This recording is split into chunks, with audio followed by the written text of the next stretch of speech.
Okay, welcome to Script Operator video number 3. This is going to be another pretty easy one. We're going to take a look at creating a script called IsAlive. I just want to test and make sure that the particle is alive at that very instant.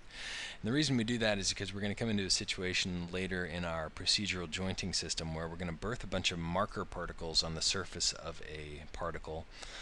But those marker particles are going to have a lifespan of 0. And then what we're going to do is we're going to end up filtering some of them out and using a particle die to tell them that we want them to die right now, even though they have a 0 lifespan. And then after that, we're going to test for the ones that are still alive and use those to actually create the joints. But for right now, all we want to do in this particular video is take a look at how we're going to create that IsAlive script. It's really easy. It is based on the TP system function where we access the IsAlive property of a particle ID, and it's going to return a Boolean for us. So this is just kind of a simple workflow of how do we go about creating these. So again, we're going to go ahead and let's actually start off and do a save as, just so we don't accidentally overwrite anything. So IsAlive, and let's go ahead and just replace that life progress with IsAlive. And we're actually going to walk through it to make sure we don't accidentally replace something like the description parameter names or the input names. That's okay. And then the registration of the actual script operator, and then lastly that helper text up at the top. What it does, returns true if the particle is alive at this time sample and not marked with particle die. Okay, so we're going to need a new class ID. Let's grab that. And then let's go ahead and just update our description text. Returns true if the particle, yeah, that might be a little bit long on the text there, is truly alive at this very moment. Oh boy, we're really pushing the limit on the text. That might just barely squeeze in, and we'll find out. Okay, this is going to be a condition, so let's update our color type. And then our input's is going to be a particle. Our output is going to be not a float, but a Boolean. So let's go back up to our port types. Remember, these are all the different types that we can output. And the reason that there's so many different actual types is because, and there's our Boolean, is because you remember in TP now with version 4, if you have a particle, and we'll use memory as a good one. So if we had maybe a velocity input type, you can connect that particle directly to the velocity, and you can see that velocity appears in parentheses there. That tells us both the string name, and then in parentheses it tells us the actual data type. And so it will actually pull that data right out of your particle and know that, hey, what we really want to get in here is the velocity. So that's all pretty simple. Okay, so in this case, remember, we want to go Boolean because we want to know, is that particle really alive right now? And then we're going to come down to our calculate function, and we will, again, we want to say if the TP out ID, remember our out ID here, 0.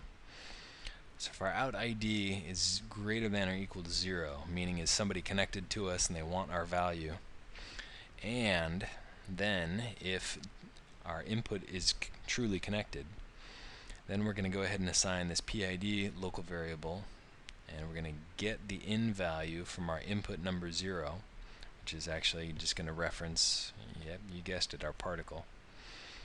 Then we want to check and make sure that our PID is not undefined, because the way the script operator works is it's going to do a global enumeration call where it evaluates the script operator, and so it's actually going to process this. So it's good to build this in, otherwise you will get an error message out here, even though it will continue through in process. So if the PID is not undefined, then we're going to go ahead and get into the good stuff. And this is all a little more complex than we really need for this one.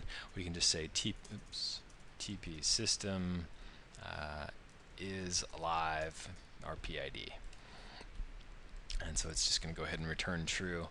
Okay, so we press Control E to register, but I forgot we have to actually also change the which category it's going to show in, because right now we are still under the helpers, and remember we wanted this to be a condition. So let's go ahead and do that.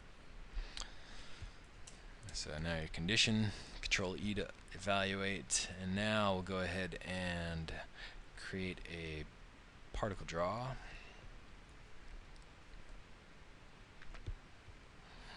And then we'll go ahead and test if that, and there's our condition, our subcategory in 3D. We've got we were doing a test on IsDying, but there's our IsAlive operator. I'll put that right there. Oh, hey, looks, that text barely fit in there. And then we'll go ahead and just feed this into a memory boolean to check it, make sure that we're getting what we expect. Turn on debug. Okay, now remember our particle does not actually get created until frame 12. So starting at frame 12, it's going to start to, hey, I'm alive, I'm alive, I'm alive. And then that must be 35 was this last frame alive. Let's go ahead and actually remove all those and create them at 0. Actually, let's create them at start time of 1, so there's no time offset there. Okay, so frame 1, we've got a count of 1. So it starts off alive all the way up until we get to 24. This is going to be his last frame alive, because it's only got a lifespan 24, and then goes to 25. That particle is now dead. And then as we move forward in frames, it does not report anything because that particle, for all intents and purposes, does not exist anymore. Okay, so we'll go ahead and save this, and this is just kind of a quick hash through of how to update an existing operator in order to access some property. In this case, it's whether or not the particle's alive. We've got all these different properties under the TP system that we can access and modify. Interesting ones have some DT parameters. These are changes in time, so the alignment change in time, that's actually a kind of a guesstimation of what the alignment will be in the next sample or in a certain amount of time based on its current behavior. But you have to watch out. A lot of those can be not so correct because of either gravity forces or shape collision, etc. So, okay, so I think that wraps it up for IsAlive. We have saved that in the video examples, TP script operators. So we're building a little collection there, and let's go ahead and move on.